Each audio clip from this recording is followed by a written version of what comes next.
have a really good game with that Witch Doctor once. He kind of carried them, so... Also, in fairness, they've still got room for a 4, right? Like, Witch Doctor probably 5. It could easily just be Pasha on the Pangolier again.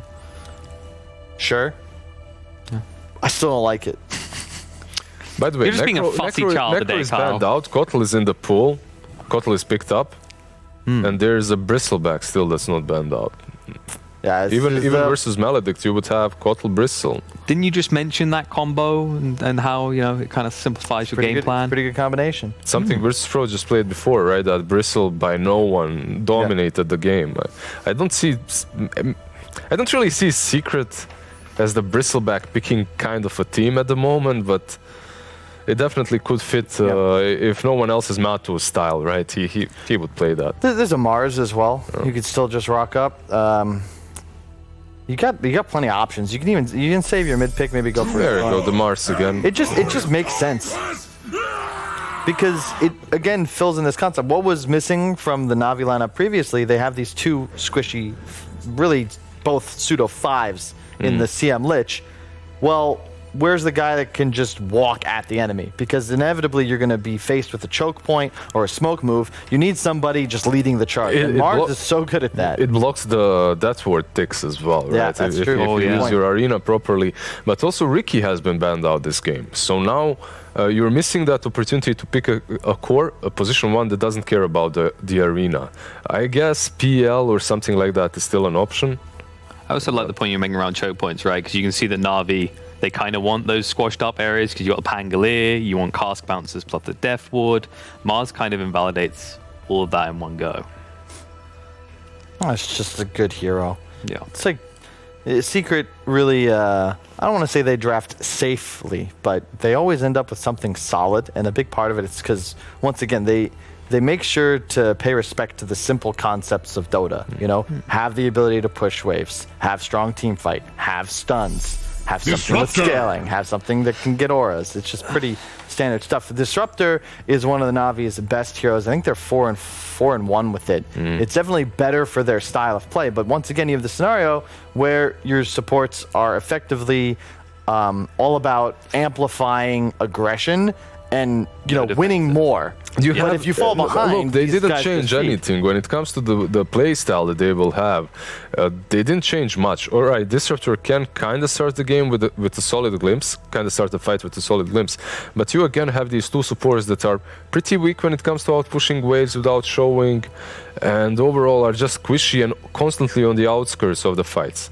So if these last 2 heroes, which are their mid and carry, man, they have to make sure that they can start a fight, that they can initiate, that they can start things off, because I just don't trust Pango like the perfect hero to do that. This is just, right on brand. You have a natural... So already, PA, you're going to have double dagger possibilities because of the synergy with the Coddle. You have reach as well. And you're playing against 2 supports that hate being jumped. So you pick a hard carry that just jumps on top of them.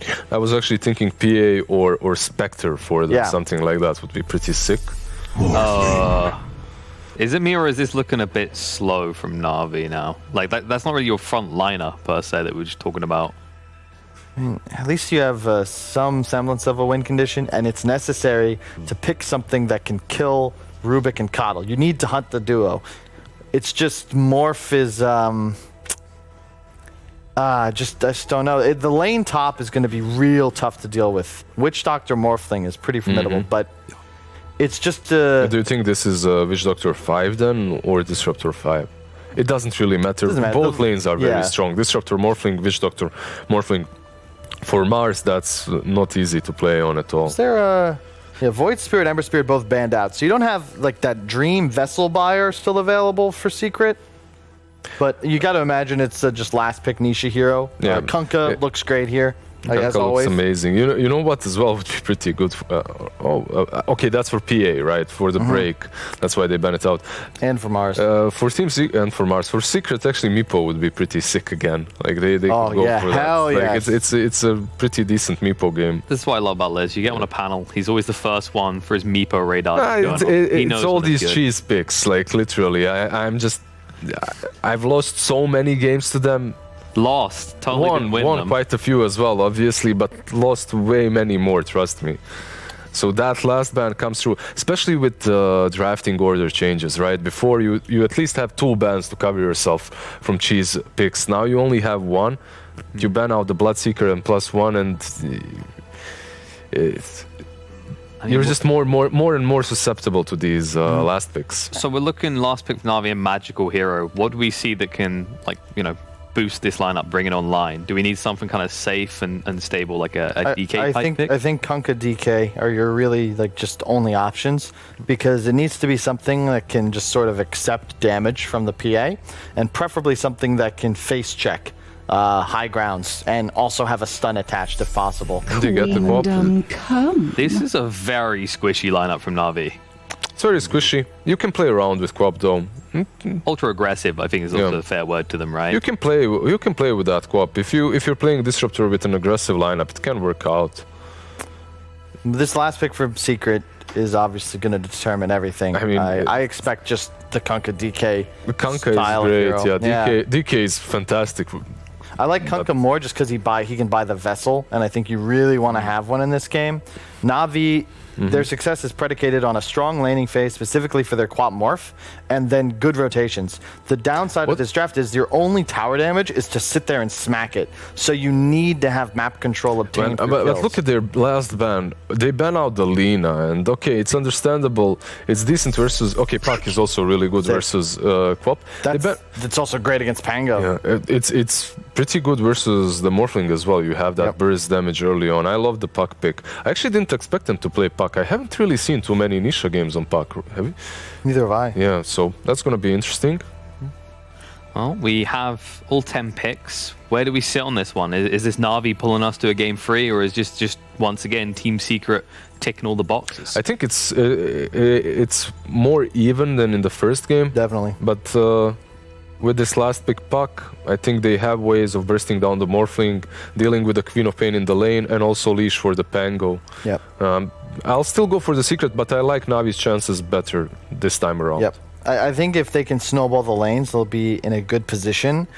Concern I have is just that Secret's team fight is just my X factor. You've got 3 different methods of huge AoE control: the Arena, the Coil, and the Coddle ult. NaVi have Rolling Thunder, and that is just not enough to beat Secret here. You're going to need more fights, again, because you don't have that natural tower push. So NaVi need to somehow outfight Secret all game long, and that's just a tough ask for me, especially when you consider PA is likely the be-all, end-all late game in this matchup. So I would have to lean Secret again. Pounds leaning Secret. NaVi have definitely come up with something pretty aggressive, but it may have a few flaws in the plan, and we'll have to hope that they can force that third game, because so far it's been 2-0s here for the entire playoff. Let's see if things will change up as we head into game number 2. Hey, we at least have the big advantage that NaVi has a more active support lineup than game 1. Not a huge step forward from, because game 1 was still game 1, but this at least looks a little bit better for them, since we got more to work with this game. I agree 100% with Lizard's wording. I like Secret, but NaVi have a better chance in this game. I look at it the exact same way. Like, I think, and I'm happy Kyle pointed out a lot of the stuff after game 1, because I think, honestly, I was probably harping a little bit too much on NaVi's mistakes and not giving Secret enough credit for what they did in that first game. I think sometimes you can get a little bit too caught up in mistakes and not the, the great stuff that's going on. So, in this second game, though, yeah, their support duo this time around will have more play potential. But once again, I don't know if I like this kind of Witch Doctor position 4, Disruptor position 5 thing. At least, like you said, it has more play potential. But there's some X factor about the 4 being a Rubik versus it being a Witch Doctor, right? You just know there's these potential moments of brilliance that have a tendency to just have higher impact in the game. Yeah. And I just like it from the wave clear, aspect, right? I like it from the aspect that you can punish if NaVi starts getting ahead. So if Queen of Pain does get aggressive, there's something that can punish Secret if they can be forced into a retreat. Sure. Witch Doctor, we've seen a lot more power come out of him. That Death Ward combining with Maledict can give a lot of extra pressure. There's no Chen army to soak up the coconut this time around. And it's not as bad playing against a Rubik with the Witch Doctor, because you just toggle your restoration. So you shouldn't give your Death Ward anyway. Right, and this time around, another thing going the way of Na'Vi compared to game 1 is their Pango will get to play his hero. He got ruptured more or less every fight last game and didn't really get to have an impact.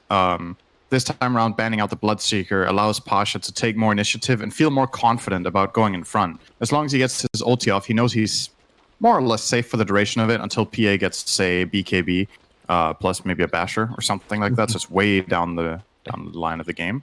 It's fun watching this from Zai. I don't know if you've seen this. He's blocking the wave up, so it's going to come underneath the tower against Crystallize. And Yamso just let the whole thing go, so now they can get very much up in the face of this Morphling. Oh, he needs to not lose this range creep. Oh, he got it. That is important for Crystallize. He got 2 CS there. It's not bad. Now, next lane to watch will be the mid lane. Yep. Nisha actually went for Illusionary Orb to begin with. So, Scream of Pain for the Queen of Pain. So, no phase shift dodging, any kind of Shadow Strike. And I'm assuming that's something too, which, like, does Magical even think about trying to go for that? Like, against a puck? Yeah, I'm curious to see that too, because, you know, most of the times in the past, Quaps against pucks would actually just bypass it entirely and go 0-2-3-1 on level 6. The problem with it is I think Shadow Strike is too integral a part of your hero, even in early ganks and rotations. Like, it's such a big part of your hero to try to put this pressure. And seeing that Nisha went 1-1-0, which Magical knows because he just took both spells to the face, gives him the opportunity to get something back the other way by skilling Shadow Strike. So I like it here that he goes for it. But it's a valid point, though. You can bypass it in this lane if you want to. He's really trying to get this. He needs to be careful here. Nisha could have possibly turned on him there. I think he was just hoping to get that second level up in Shadow Strike, which he did, like, into Nisha. Yeah. They both have the Observer Wards down, so both have high ground vision of the mid lane. That was actually one of the reasons why Nisha used the orb to get down to the lane quickly. Also, Pasha, number 1 CS'er on the board, up against Matubberman. The panel was calling him the big win condition late game. We'll see how well he actually works in the laning phase. They're keeping their distance, so Paralyzing Cask unable to bounce. Maldic will connect, and in fact, man, Matumba, he actually jumps onto Slayer. Have they got enough damage just for that last point of the Maldic tick? And underneath the tower, yep, they do. Slayer. Easy combination of 1-0-1, and they get the kill on the safe lane Matumba. I love that Na'Vi are playing this aggressive. Oh, Puppy almost got Slayer there, actually. They're playing it very aggressively, and they're identifying that, you know, Coddle PA right now don't pose much of a threat. So you can take the initiative. Maybe Pasha got a little bit too greedy there. That's going to cost him. He might even die. Charges. Slayer's hung around, so he can... He's dead. Oh, he is. That's a bit uncharacteristic. I feel like Pasha has been... He's been impressing me so much in the last month. He's been super stable, and I mean, in a way, I shouldn't be impressed, right? Because it's Pasha, and he has, you know, done a lot of good stuff on VP in the past. But he's definitely still stepped up his game as of late. That was uncharacteristic to me. It's kind of he's been really stable, like in just knowing his limits, not overextending, but trying to go for that extra bit of a hit on Coddle in the tower range. Actually cost him his life and kind of gave Matumba a big freebie. And now he's way ahead of everyone on the top of the net worth on that PA. You don't want to see that if you're Na'Vi. Yeah, 1,700 for him. Ilias almost got himself an opening on Yamso, but Yamso was holding a lot of stick charges, and I think Zai wants to go for more on Crystallize. Pins him up against a tree. Yamso with a level 1 Fade Bolt. Needs Crystallize to be a little bit lower before he can kill secure that. Puck's having a very hard time in mid. That Shadow Strike is really just burning through the life. Magical's playing hyper aggressive, and I think Nisha's probably taking too many. I mean, it's easy to say, just don't get hit, lol, you know. But he does have 2 spells that can dodge the Shadow Strike, so I haven't been paying too close attention to mid lane. But oh my god, he got a regeneration rune for Magical. You see Nisha, he's like, can I cancel this? No, I can't. Having to throw the orb out and very, very heavy vision of the creep wave in mid. I do see a smoke from Puppy, so Puppy's come down to put down maybe a fresh Observer and Sentry of their own. A Magical staying on top of Nisha. You'll lose Rubik on the bottom lane. And he is bullying Nisha right now. He forced out the phase shift with Scream of Pain, and then after it was used, he immediately goes into the Shadow Strike. Nisha did not have Illusory Orb ready because he used it to try to break the regen. So Magical just really squeezing every advantage out of this that he can. Even going for the kill there. Nisha was clever to hide on the right side. Oh, he's going to have to TP back while the wave is at his tower. Yeah, Magical is just flat out owning this lane. I'm super impressed. This is usually considered a puck-favored lane, but he is stomping 24-12 against 12-4. And Nisha's puck is no pushover, so that is a really good individual performance from him so far. Kyle asked in game 1 to put a win condition over on Nisha and on Magical, and it feels like this is something that NaVi can play with. Like they can play with their support heroes. Once again, that simple combination. This time it's 2 points in Maledict. Helps get the kill over on Puppey. Yep. Yeah, the lanes this time around are going well for NaVi, so that's a big upgrade from last game for sure. Morph is pretty happy.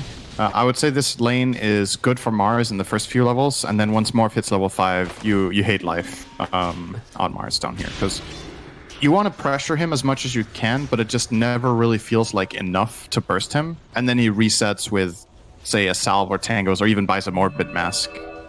If Crystallized gets a Morbid Mask, I think he's just free farming for the rest of this lane. Like, there's not much you can do without a puck rotation at that point to bully him out. They're going again up on top lane. Poppy's coming back over. You got a quick blur just so Tubman can get back to his tier 1 tower. Still good pressure.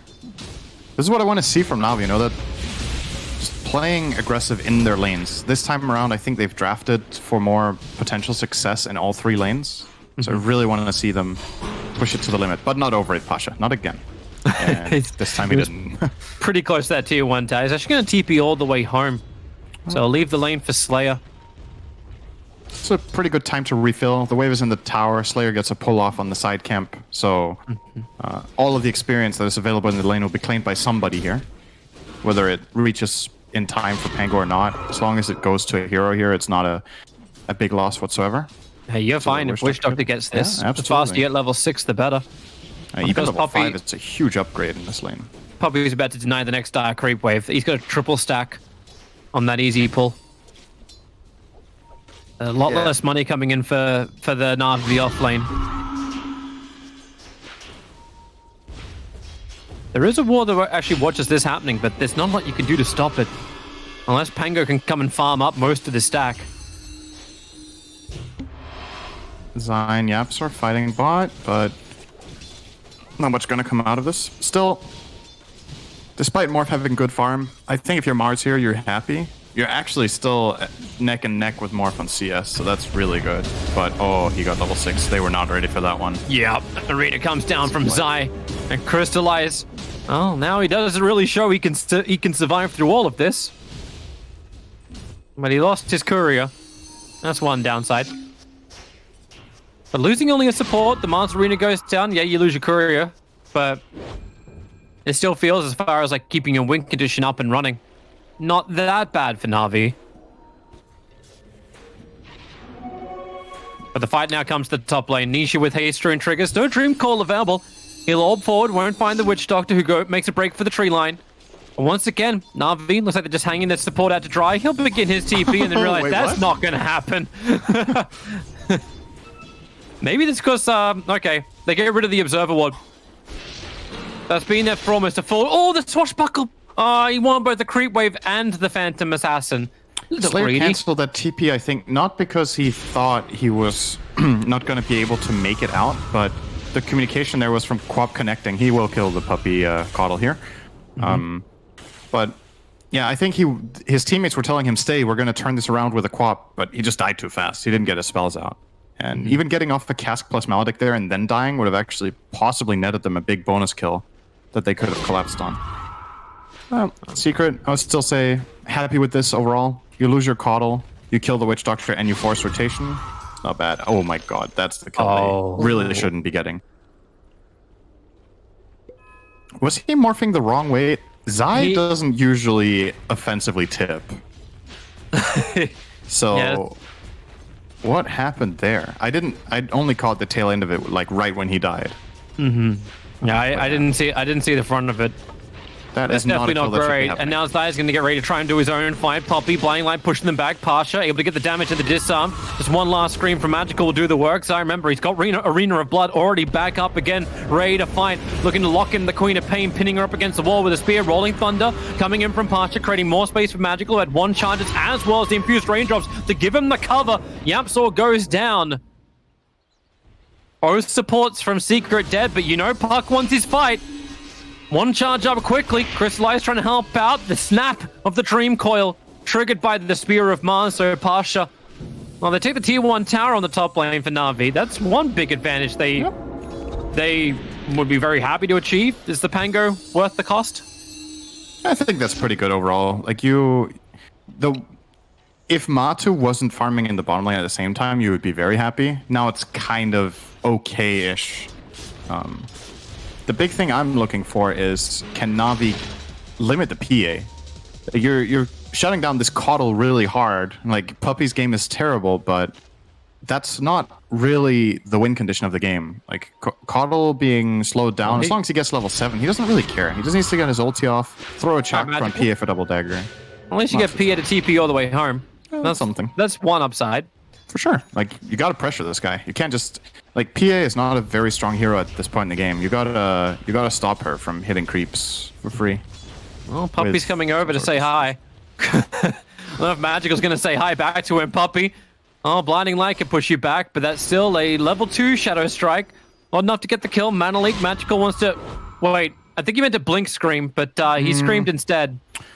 No, he doesn't want to Blink Scream Coddle because he's worried that it's going to cost him his life with a counterplay. It's a very dangerous spot to go for the kill between the two mid towers. It means that the enemy team can TP in on both towers.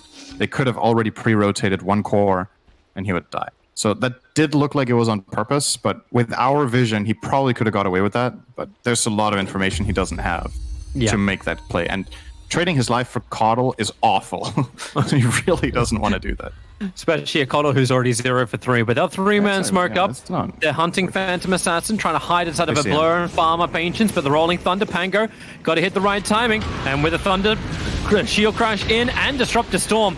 You asked for them to control Matoman. That's exactly what you got, and an Ironwood Tree just for good measure.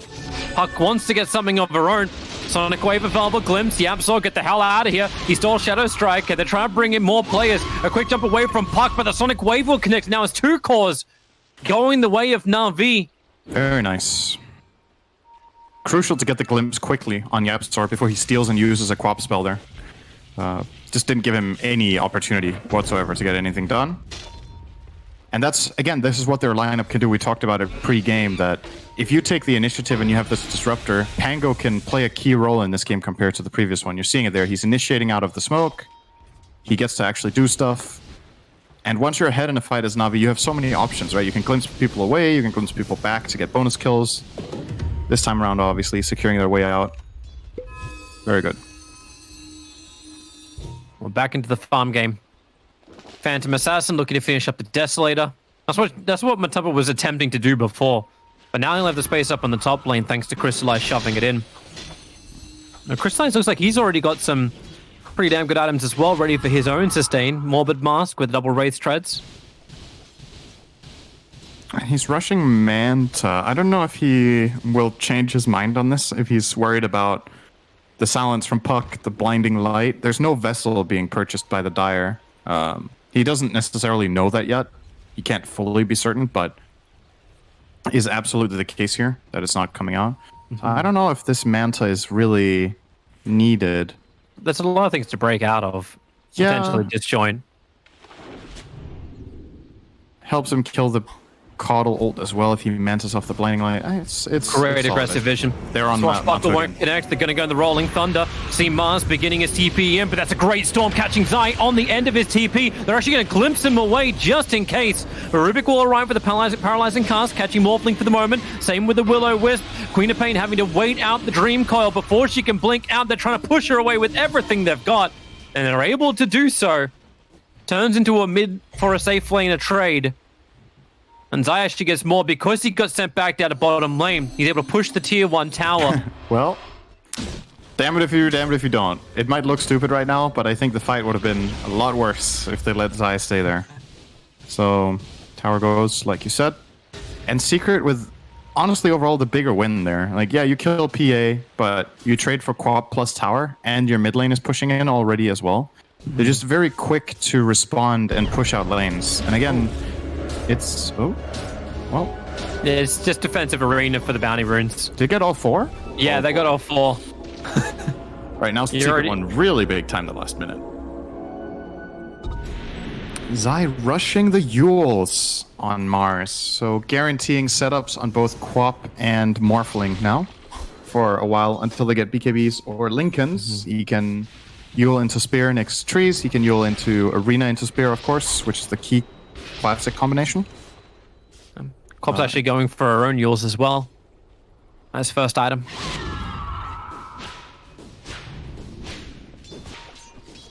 Everything a little bit more defensive. Spirit Vessel is completed on Nisha.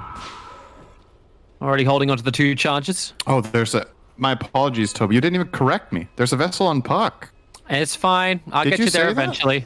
No, I didn't. No, I didn't see that. I was clicking all the heroes that would usually buy the Vessel, not checking the Puck. But he actually has it already. Okay. Oh, Witch Doctor's in a little bit of trouble. Target. There you go. Hey, here's a little secret for you. Send F5 and then hit that little box in the bottom right corner called Show Items. Oh, you can do that? Toby, I know you can do that. But I didn't do it. But I didn't do it. I didn't do it. So no excuses there. Fine. It's fine. Sometimes you just don't see everything. Then the question is... Yours? Initiation follow-up? That doesn't happen with a glimpse away. You can't spear from that far. So you definitely do want to go the Manton Morph then, I guess. But still, it's still a bit concerning for me that the physical damage hero, in this case the Morphling, seems to be getting outpaced a little bit. Like, you need to solve problems really early because Puck buys this Vessel.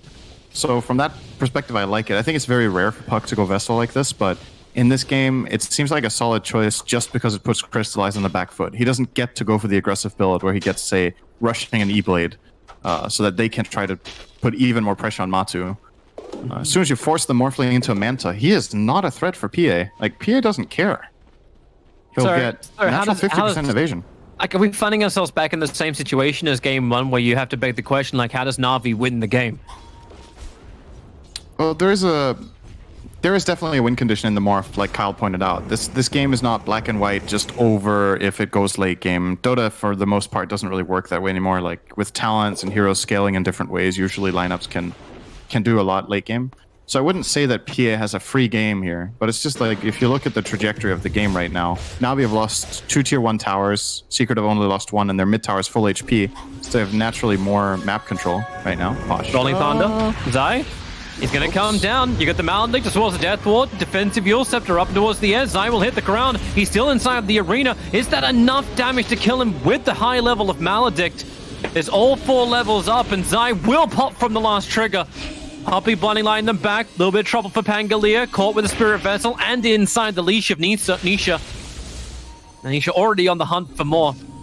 Slayer will be the primary target. I love this optimistic move from Slayer. It's like, hey, there's no real position 5 Necro Book for the Witch Doctor build-up. Nisha's gonna walk up. Slayer's like, well, I guess we go on this. Another Spirit Vessel charge out. Still got 1 in reserve. He needs 1 for Morph every fight right now. Makes things so much easier. The Yule Scepter's finally gonna be completed over on the Queen of Pain. And Disrupt to smoke both of them as quick as they can. Little extra life as well for Magical getting the Essence Ring. But who do they hunt? Like, Pasha's cleaning up the mid-wave. Magical and Elias are heading down to the bottom lane. Puck will be the primary target, the Observe Ward. Wait your timing out and then get your glimpse, but Yule Scepter, they need the Storm to come down quickly too. She's gonna phase shift, but where's that jump away? Support's coming in, and it's just a 4 Sonic Wave committal. They wanted Nisha down, and they got him. Yeah, unfortunately, Navi can't really get an objective with this, but it's still a nice kill. Like, you got an enemy core who has a They want value. to. I don't think this is happening for Navi. No way they get this tower. They do some damage, though. So, They're trying. But, yeah, we can't push into this. And 1 rogue creep. it's that wave clear factor again, right? We're harping on it a lot, but having supports like Caudle and Rubik just deal with situations like these and constantly push waves, create pressure, is a big part of the reason Map2 is ahead on net worth on the PA. He died 3 times, remember? He definitely did get shut down in his farming patterns, but he's able to get the better and the greedier farm because Secret are pushing so much. Magical. He just wants the bounty and get the hell out of there. I got it. Yeah, he will. And NaVi not crossing the river to try and go for the power play of the bounty runes. They don't see enough across the map. So Matumba already finishing Desolator. Huge amounts of damage, having the Mithril Hammer for his BKB in the inventory as well. And he picked up an Imp Claw for a level 2 item. It's a happy day as a PA. Yeah. If you can catch out one target, and Puck's on the hunt.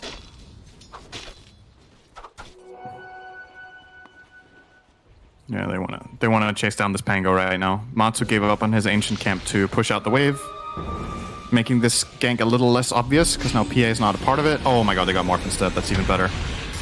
Or did they? My god. He's trying to do his own fight. Puck is hit by the Adaptive Strike, and Morphling still alive to fight another day. Paralyzing cast, need the Malady to come into. It did connect over on the Puck, but he won't live long enough to have more than half a second duration on that Death Ward. The Witch Doctor and Pango both fall. Team Secret, everyone's in the bottom lane. I love how the Necrobook is also chasing down the Puck. Gonna make a break for the tree line. And at least Morph lived, but you didn't get a counterplay out of it. I thought Crystallize was going to die there, but obviously with Map2 pushing the wave, you're lacking that little bit of extra damage to kill in the vessel. I think Secret thought they had that without him. Yep. But not enough. They still get the 2 follow-ups, though, so it's great. Morph doesn't die, which means the Manta Star doesn't get delayed. Like, he's going to farm up this camp and actually have the Manta. They would have slowed him down by a little bit more.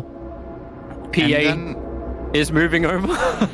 Are we going to see a repeat of the last game? Oh boy, he will die here. Yeah, Ultimate Orb's been purchased. It's coming in. They're trying to deliver the Manta Style, and it will come in the middle of the fight, but he's caught inside the arena and on the edge of the wall. Queen of Pain as well, not looking too happy. Can blink out of it. The Essence Ring gave a little bit of extra life. Defensive Heal Scepter underneath the tier 3 towers, and Team Secret, man, really looking to dive. Matumba with the BKB reveal. Already has himself a double kill. I love Secret's read on the map and this aggressive move of crossing to kill the Morph in this camp. Like, yeah, he gets the Manta in the end, but Secret know what the next objective of the game is. We've got BKB on PA, we're super strong, we want to cross over, find a kill in their area, and then take Roche. And it's just the icing on the cake that it's Morph they find there, farming. Probably what they expected, to be honest, just given the layout of the map and Morph being missing. Like, where else would he be farming right now? Is what they're thinking. The Necrobooks are scouting. They get that kill. A blink up from Nisha. He's already getting aggressive, trying to buy space from Matumba to finish the job. Puck's got the haste rune, so she can get back pretty quickly, not to mention the Spirit Vessels. Pasha already going into the Rolling Thunder. Roshan down very, very low, 400 HP. Rolling Thunder around Pasha, trying to keep the stun over. A Morphling will waveform in. Who's going to get Roshan? The blind line pushing back by Matumba. He gets the Aegis Immortal and the kill on Roshan, costing Pasha his life. The Adaptive Strike can at least claim that Aegis Immortal back, as Wish Doctor tries to get a little bit more space of his own, but that won't happen. He'll just end up giving more and more charges. And Morphling is bailed. Did Crystallize not have Adaptive Strike ready? He used it. He used it to kill off the PA. Well, he killed PA after the again. Aegis, right? Like, Yep. the Pango rolled in and stunned PA in the Roche Pit 2 times in a row. And when Morph wave formed in, he did an Adaptive Strike burst. That could have been a kill on Map2, and maybe they could have got the Roche. Did he have cooldown? I mean, I don't know. That just... It wouldn't make any sense to have it on cooldown beforehand. Unless he used just nuked someone in the river or a creep camp right before. But whatever that was, I didn't see it at least. Is he going to find him? They're using the courier to scout. Another quick waveform. Crystallize, I got to kill this courier. It sees too much. It knows too much. And Crystallize is down. No buyback available. Even the push on the tier 1 tower and bottom lane, Poppy's going to stop it. And maybe it was Poppy. Maybe it was the blinding light that just pushed him out of range, so he kind of missed the timing on Matumba. Did he get instant blinder when he waveformed in right before he could even adaptive? Because that's really hard to do with a level, I think at the time, level 2 blinding light. But it might have been. Yours pick up. I don't have your answers for you, Sen. Sorry. Queen of Pain's going to go down. No way to escape the Dream Coil, even with the Essence Ring. She's going to try and Sonic Wave and battle as long as she can. They're still dead for 50 seconds, and Pasha rolling, thundering himself away to safety. The only option he's got, Slayer doesn't have that kind of option. This feels like Secret now have all the momentum they required. They were very, very patient throughout this game, but 20 minutes hit, and Secret's timing has arrived. Maybe the Necro Books can kill off some couriers. They're gonna get one.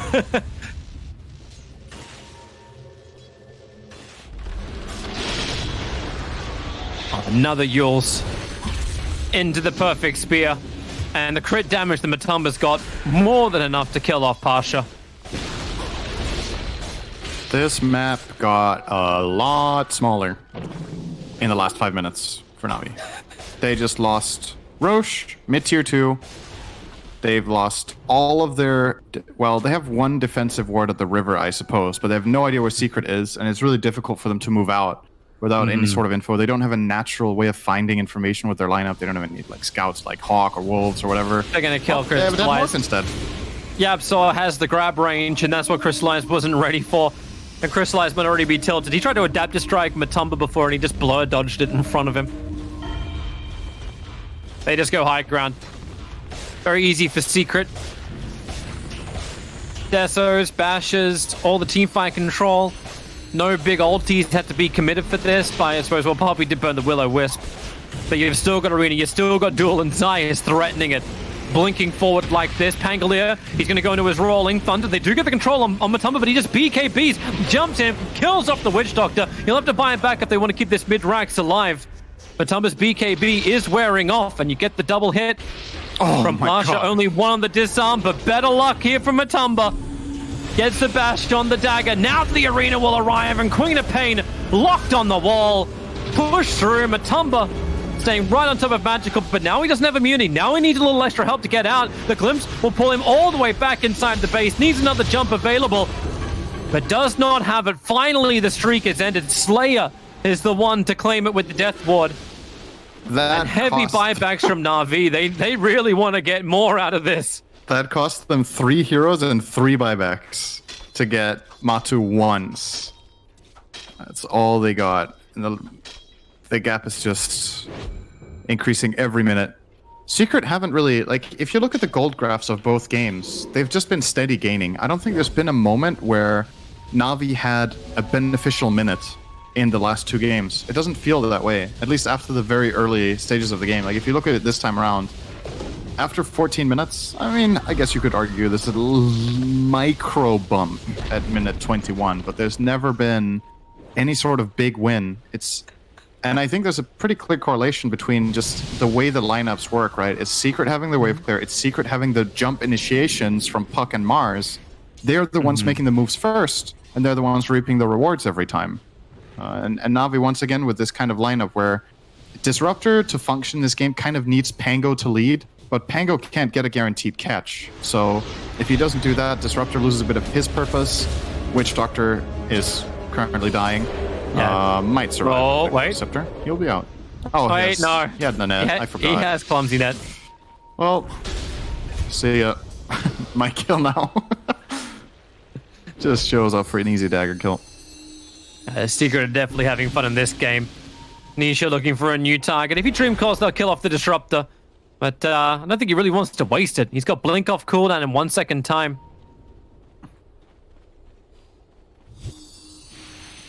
They just need to work as a group. Nisha. Oh, they're so grouped up for him, but he doesn't have any information. They don't see back that far.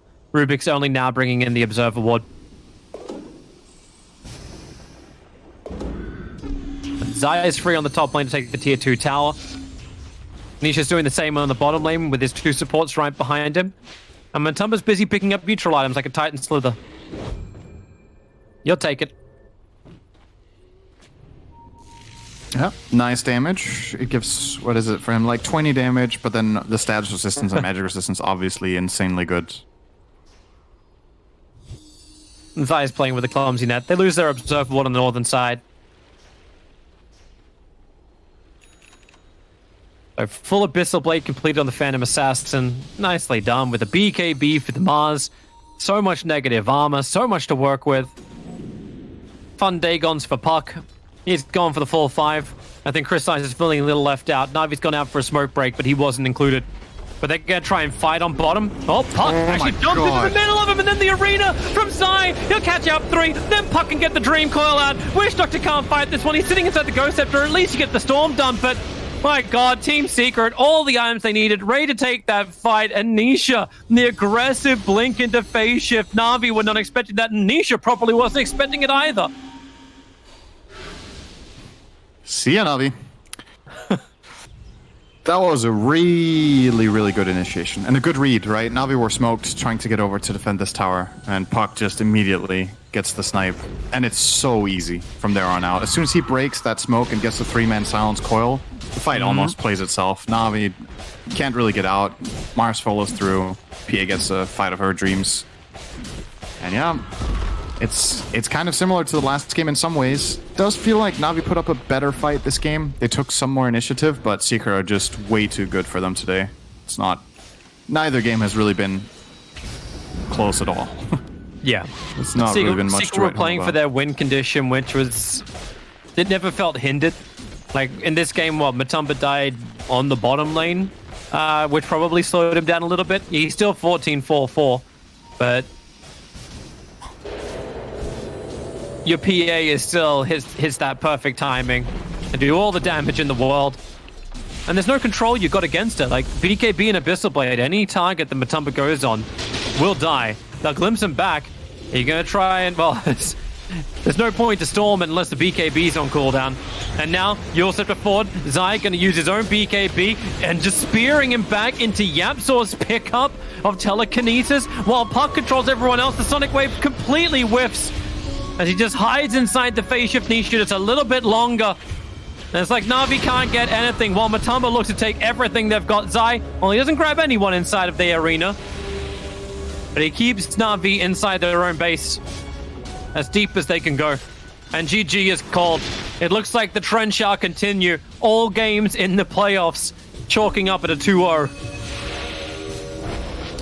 Have any of the 2-0s been close? Like, where there's been, like, very tight games? Or has there been a clear winner every game?